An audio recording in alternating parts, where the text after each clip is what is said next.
Bem-vindo ao Goiás News Notícias. Hoje abordaremos um dos movimentos políticos mais significativos das últimas semanas no cenário institucional brasileiro. Não se trata de especulação, não se trata de narrativa parcial. Trata-se de um desdobramento estrutural que envolve o Executivo Federal, a presidência do Senado, a tramitação de uma proposta constitucional de relevância nacional e a reorganização de cadeias de responsabilidade em áreas estratégicas de segurança pública. A informação que segue será apresentada em camadas. Primeiro, o fato, depois o contexto, em seguida o trâmite, após as implicações institucionais e, por fim, os caminhos possíveis dentro do marco legal vigente. Respire fundo, a leitura exige atenção, a compreensão exige paciência. A democracia exige transparência, o ponto de partida é objetivo. Integrantes próximos ao presidente da República, Luiz Inácio Lula da Silva, sinalizaram que o governo federal avalia medidas em resposta à derrota sofrida no Senado durante a última sessão de votações. A derrota, registrada em processo de indicação e em pauta de segurança pública, foi atribuída, por observadores políticos e veículos de imprensa, à articulação conduzida pelo presidente da Casa, senador Davi Alcolumbre, do União Brasil pelo Amapá. Um aliado do Planalto, em declarações à imprensa, afirmou textualmente que o presidente não pretende deixar o episódio sem resposta institucional. A frase foi clara: a corda será esticada, o movimento não ficará sem desdobramento. Essa afirmação, por si só, não indica ruptura, não indica confronto direto, indica, sim, que o executivo está mapeando instrumentos legítimos previstos na Constituição e no regimento interno dos poderes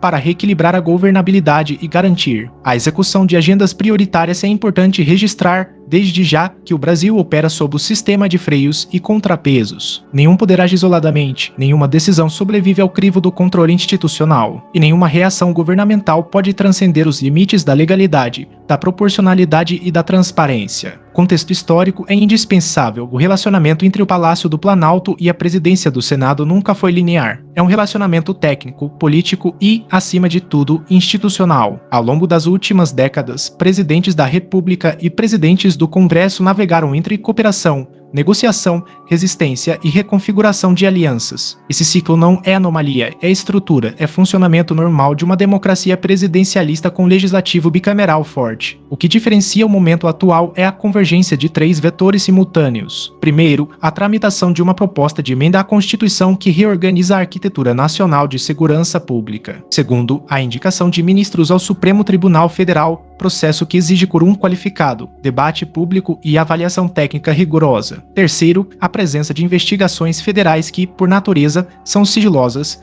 técnicas e conduzidas por órgãos independentes, cujos desdobramentos seguem o rito legal sem interferência política direta. A interseção desses três vetores gera complexidade, gera cautela, gera também a necessidade de informação precisa sem atalhos retóricos. A PEC da Segurança Pública, aprovada pela Câmara dos Deputados em março, representa um marco legislativo. Não é um texto periférico, não é uma pauta secundária. É uma proposta que redefine competências, cria estruturas, estabelece parâmetros de financiamento e propõe a institucionalização de um ministério específico para a área. O trâmite no Senado, no entanto, enfrenta ritmo deliberadamente cadenciado. O presidente da Casa detém a prerrogativa constitucional de designar o relator, definir o rito de votação, convocar comissões e calendarizar sessões. Essa prerrogativa não é arbitrária, é funcional. É parte do desenho institucional que evita a precipitação legislativa e garante maturidade analítica. Senadores aliados ao governo relatam, em conversas de bastidores amplamente documentadas pela imprensa, que o comando do Senado tem evitado posicionamentos objetivos sobre o cronograma. Há sinais de que o texto não será levado à votação imediata. Há indícios de que a Casa prefere aguardar o amadurecimento de emendas,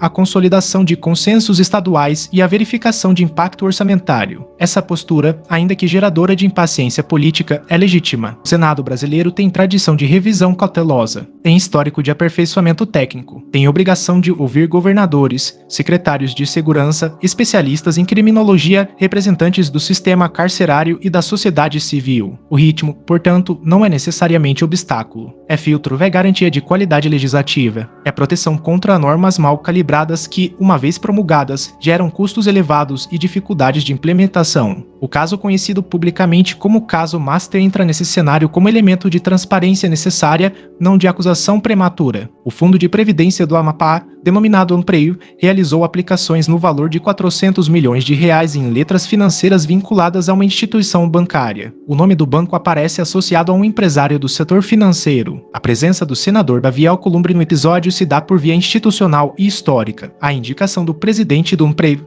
Jocildo Lemos, foi atribuída em declarações públicas do próprio gestor. A articulação do senador é fundamental registrar, com clareza absoluta, que indicações políticas a fundos de previdência estaduais são práticas comuns na Federação Brasileira. São reguladas por legislação própria, submetidas a controle do Tribunal de Contas Estadual, auditadas periodicamente e acompanhadas pelo Ministério Público. A existência de uma indicação não configura, por si só, irregularidade. A existência de um investimento não configura, por si só, ilícito. O que define a conformidade de qualquer operação é o respeito às normas do Conselho Monetário Nacional, às regras de diversificação de carteira, aos limites de exposição por emissor e aos relatórios de auditoria independente. A Polícia Federal, como órgão técnico, conduz apurações dentro do marco da legalidade. As investigações são sigilosas por força de lei. Os relatórios, quando concluídos, são encaminhados ao Ministério Público Federal. O Judiciário avalia, o processo segue, nenhum ator político pode antecipar conclusão. Nenhum veículo de imprensa pode substituir sentença por manchete. A informação, neste ponto, deve ser tratada com precisão cirúrgica. Não se trata de envolvimento direto, trata-se de conexão institucional documentada. Trata-se de fato público, trata-se de elemento que integra o quadro de análise, não de elemento que define julgamento.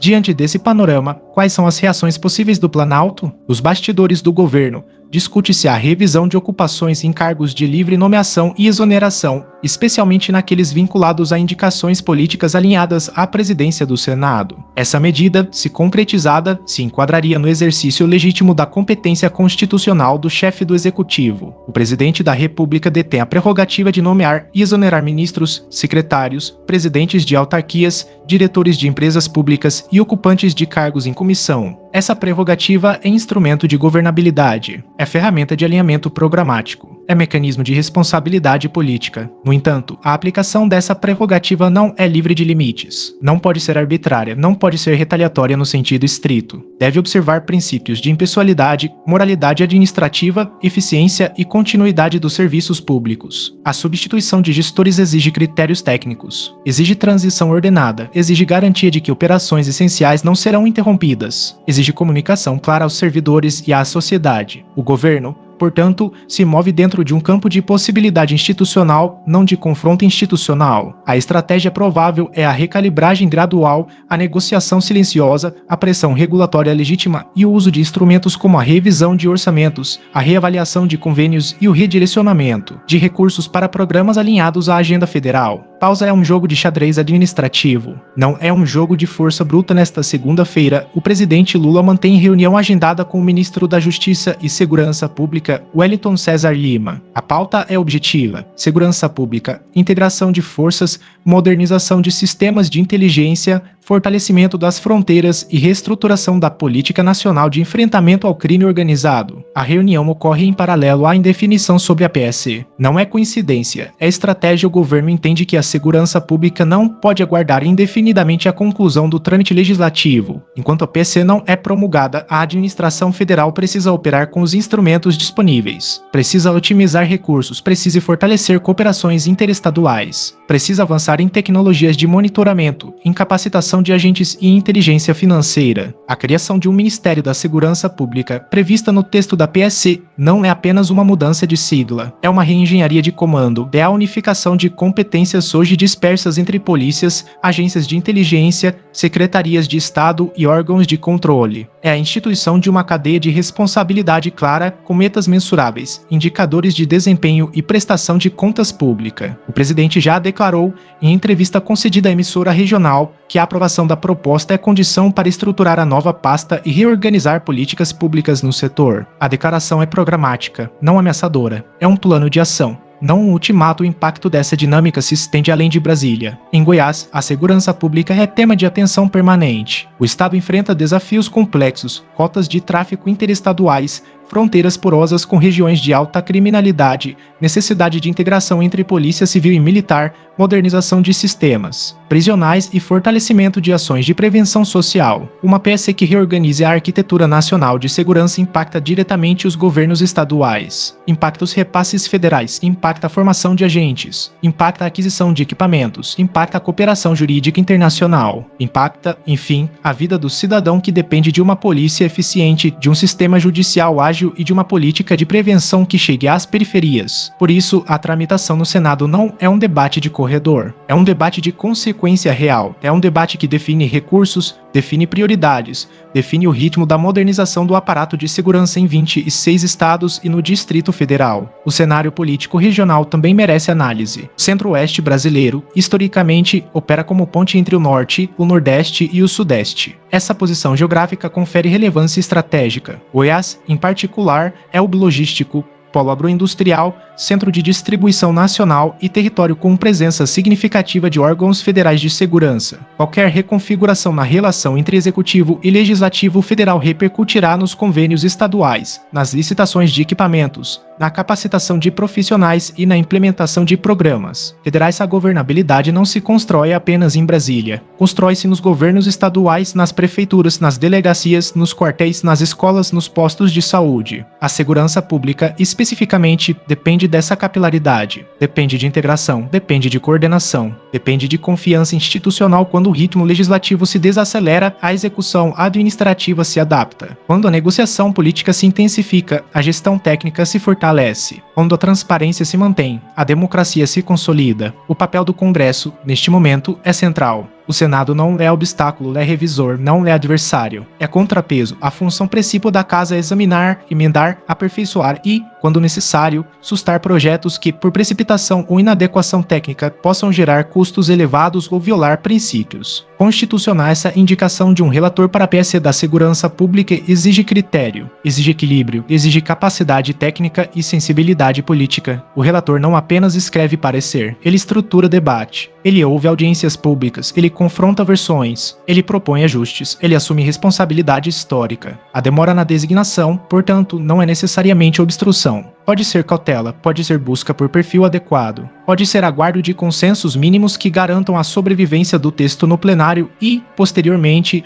no controle de constitucionalidade. O Planalto, por sua vez, compreende essa dinâmica. Sabe que a imposição gera resistência, sabe que o diálogo gera adesão, sabe que a governabilidade se constrói com paciência estratégica, não com urgência improvisada. As investigações da Polícia Federal, mencionadas anteriormente, seguem seu curso natural. É imperativo repetir com clareza absoluta. Investigação não é condenação. Sigilo não é ocultação. Prisão preventiva não é sentença. Arquivamento não é absolvição. O processo penal brasileiro é técnico, gradativo e garantista. Cada fase tem requisitos próprios. Cada decisão tem fundamentação obrigatória. Cada recurso tem prazo legal. A sociedade tem direito à informação. A imprensa tem dever à precisão. Os cidadãos têm obrigação à racionalidade. Quando nomes públicos aparecem em autos sigilosos, a reação imediata é a expectativa por respostas rápidas. A realidade, no entanto, é que a justiça opera em tempo próprio, e os fatos se sobrepõem às narrativas, que a prova documental prevalece sobre o discurso emocional. Neste caso específico, as conexões entre o emprego, o banco e as indicações políticas são matéria de registro público. As aplicações financeiras são auditadas. Os relatórios são encaminhados. O Ministério Público avalia. O Judiciário decide. Nenhuma inferência pode antecipar conclusão. Nenhuma manchete pode substituir laudo. Nenhuma opinião pode sobrepor-se à lei. O futuro imediato depende de 3 variáveis. Primeira, o calendário do Senado. Se o rito for definido, se o relator for nomeado, se as audiências públicas forem convocadas, o texto avançará. Se a Casa mantiver o ritmo de análise cautelosa, o texto permanecerá em comissão por semanas adicionais. Ambas as hipóteses são legítimas. Ambas estão previstas no regimento. Segunda, a resposta do Planalto. Se o governo optar por recalibragens administrativas, a governabilidade se reequilibra gradualmente. Se o governo optar por pressão legislativa direta, o debate se intensifica, mas os limites constitucionais permanecem inalterados. Terceira,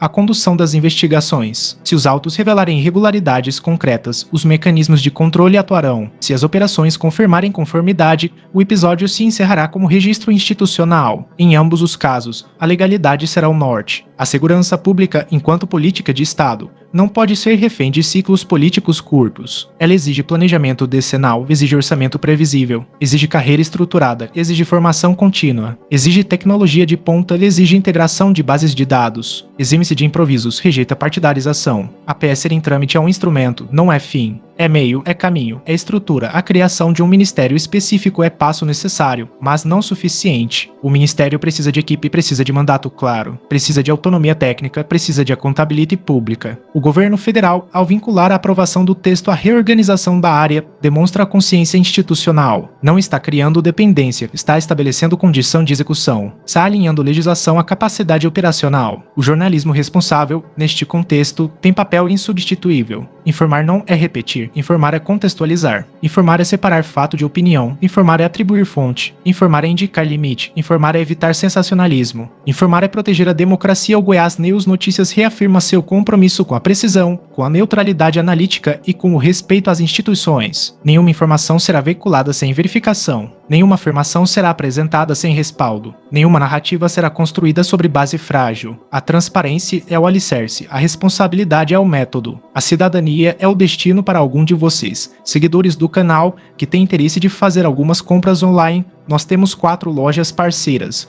Uma delas se chama Magalu Jorge Rafaela Loja. Americana, também Mercado Livre, Amazon, link logo abaixo da descrição. Boas compras. Convidamos o telespectador a acompanhar os desdobramentos com atenção crítica. Consulte os diários oficiais, acompanhe os boletins do Senado, leia os pareceres das comissões, verifique os relatórios de auditoria, ouça as audiências públicas, participe dos canais de ouvidoria. A democracia se fortalece com informação qualificada, não com ruído digital. A segurança pública avançará quando a legislação for clara, quando a execução for técnica, quando o controle for rigoroso e quando a sociedade cobrar com racionalidade. O embate institucional, por mais intenso que pareça, é saudável. É sinal de vitalidade democrática, é prova de que nenhum poder está acima da lei. É demonstração de que a República respira, debate, ajusta e segue. Nas próximas semanas, o Senado definirá rito. O Planalto ajustará a estratégia, as investigações seguirão curso. A sociedade acompanhará, o jornalismo registrará. A história avaliará, pausa tudo dentro dos marcos legais, tudo com transparência, tudo com responsabilidade. Esta reportagem foi produzida com base em documentos públicos,